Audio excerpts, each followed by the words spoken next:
Hello दोस्तों, आज हम बताने वाले हैं अकबर के बेटे सलीम और अनारकली की प्रेम कहानी के बारे में।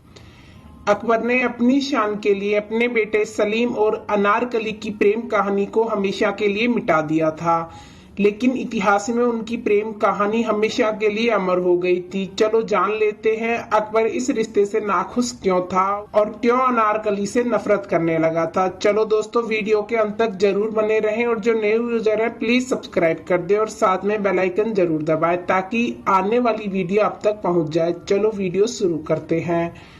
सलीम और अनारकली की प्रेम कहानी के बारे में कौन नहीं जानता है। आज भी जमाने में जब सच्चे प्यार की बात होती है तो लोगों की जुबान पर कई जोड़ियों के नाम आ जाते हैं, जिसमें अक्सर सलीम और अनारकली की प्रेम कहानी याद आ जाती है। यह तो सभी जानते हैं कि अनारकली एक नाचने वाली थी और सलीम एक राजा के बेटे थे।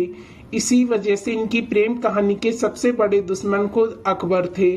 एक दिन अपने पिता और बादशाह के दरबार में सलीम की नजर एक लड़की पर पड़ी जिसका नाम अनारकली था। उसके रूप रंग को देखकर शहजादे सलीम उसके दीवाने हो गए। यहीं से शुरू होती है दोनों की प्रेम कहानी। ऐसा कहा जाता है कि अनारकली की खूबसूरती के चर्चे पूरे लाहौर में थे। जब इस बात का अकबर को पता चला तो उन्होंने अनारकली को अपने दरबार में बुलाया। इसके बाद जब अनारकली को दरबार में बुलाया गया तो अनारकली ने बहुत अच्छा नृत्य किया, जिसके बाद दरबार में मौजूद सभी लोग अनारकली का नृत्य और इसकी सुंदरता देखकर आश्चर्यचकित रह गए। अकबर अनारकली के नृत्य से इतने खुश हो गए कि उन्होंने अनारकली को अपनी दरबार के नर्तिका घोषित कर दिया। उस दिन से अनारकली का नाम भी शाही दरबार में लोगों के आगे नृत्य कर उनका मनोरंजन करने वाले अकबर के दरबारियों में आ गया था।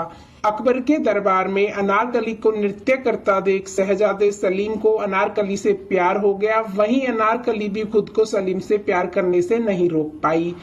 इसके बाद धीरे धीरे दोनों का प्यार नया मोड़ लेता गया, यहाँ तक कि दोनों एक दूसरे से छुप छुप कर मिलने लगे। दोनों जितनी बार एक दूसरे से मिलते उतनी बार उनका प्यार परवान चढ़ता गया। लंबे समय तक दोनों के बीच सब कुछ अच्छा चल रहा था। तभी एक दिन बादशाह अकबर की दासी नूरजहां की नजर उन पर पड़ी। ऐसा कहा जाता है कि दासी नूरजहां को शहजादे सलीम से प्यार हो गया था, इसलिए वे यह चाहती थी कि सलीम बस उससे प्यार करे। लेकिन शहजादे सलीम तो अनारकली के प्यार में डूबे हुए थे और यही बात नूरजहां बादशाह अकबर को बता देती है। अकबर और उनके बेटे सलीम के बीच दरार का कारण बनी सलीम और अनारकली की प्रेम कहानी। अकबर नहीं चाहते थे कि एक नाचने वाली से उनका बेटा शादी करे, इसलिए अकबर दोनों की प्रेम कहानी के बिल्कुल खिलाफ थे।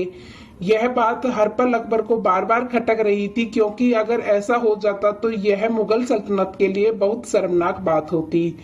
इसलिए अकबर ने सलीम और अनारकली को अलग करने की ठान ली थी। इसके बाद अकबर ने सलीम को अनारकली को कभी न मिलने की सलाह दी, मगर सलीम का दिल नहीं माना। सलीम अनारकली के लिए अपने ही पिता के खिलाफ हो गए। सलीम को लगने लगा कि उनके पिता ही उनके प्यार के असली दुश्मन हैं।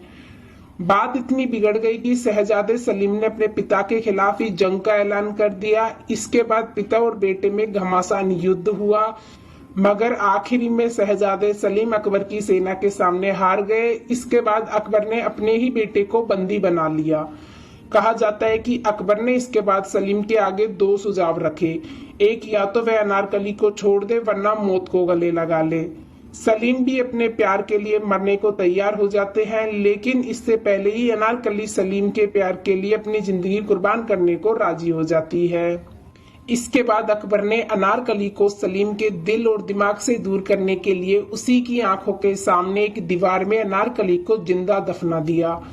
यहाँ अनारकली को दीवार में दफनाने से शहजादे सलीम और अनारकली अलग अलग हो गए, लेकिन इनकी प्रेम कहानी हमेशा के लिए अमर हो गई। दोस्तों, आपको सलीम और अनारकली की प्रेम कहानी की जानकारी कैसी लगी प्लीज कमेंट बॉक्स में जरूर बताना। ऐसे ही ऐतिहासिक वीडियोस देखने के लिए हमारे चैनल को लाइक और सब्सक्राइब जरूर करना। ऐसी वीडियो बनाने में दोस्तों बहुत मेहनत लगती है, बस आपका प्यार और सपोर्ट चाहिए। चलो मिलते हैं नेक्स्ट वीडियो में, जब तक के लिए अपना ख्याल रखना। धन्यवाद।